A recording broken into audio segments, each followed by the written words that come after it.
Նինոզմինդայի մունիցիպալիտետում շարունակվում են քաղաքի բարեկարգման աշխատանքները։ Այս օրերին աշխատանքներ են տարվում Խոջապեկ թաղամասի Ղալաչա սրբավայրի տարածքում։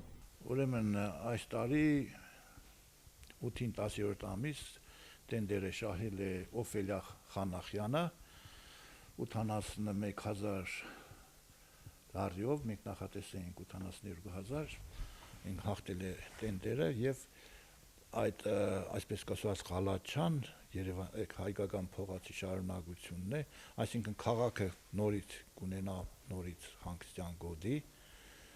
բոլոր իր հարմարություններով, աշխատանքներն ընթանում են, դեկորատիվ պատերով, խաղալիքներով, ջեմուղիներով, ամեն ինչ իր կարգին, այսինքն մեր ժողովուրդը եւս մի հանգստյան զոնա կավելանա իր հանգիստը վայելելու համար։ Աշխատանքներին ակտիվորեն մասնակցում են ինչպես քաղաքապետարանի ծառայությունները, այնպես էլ տեղական բնակիչները։ Նրանք նշում են, որ տարիներ շարունակ սրբավայրի շրջակայքը պահանջում էր վերանորոգում եւ այժմ ուրախությամբ են հետևում փոփոխություններին։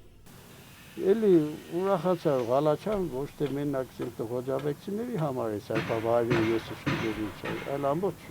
շրջանի համար ես բազմիցս շատ կերտա, որովհետև ես քայլեմ ընդհանրապես շոտկով Ղալաչա կերտամ դուքան, տարբեր գյուղերի ներկայացուցիչներ տեսել եմ, որ եկել են, մեզ տեն մարդիկ մադախ կենեն, կուտեն խանեն, ծենուտ կնեսեն, իրենց համար է, մենակ Խոջապեկցիներում չի։ Ես հələ մեր ընտանիքով կամ իմ ընկերներուց հետ հələ մեր այդ տաղավարը նստած չունենք քեֆի։ Գնացել եմ միշտ սանի տեղ, տարբեր ուրիշ գյուղերի ներկայացուցիչներ, չեմ գնացել, գնացեք որ չէ։ Այդպիսի բաներ։ Ղալաչա սրբավայրի բարեկարգումը ունի ոչ միայն գեղագիտական, այլև հոգևոր նշանակություն։ Այստեղ հաճախ են այցելում քաղաքի բնակիչները աղոթելու եւ հանգստանալու համար։ Նախատեսվում է, որ աշխատանքների ավարտից հետո տարածքը կդառնա ավելի հարմարավետ, մաքուր եւ կզարդարի Խոջապեկ թաղամասը դառնալով քաղաքային միջավայրի գեղեցիկ անկյուններից մեկը։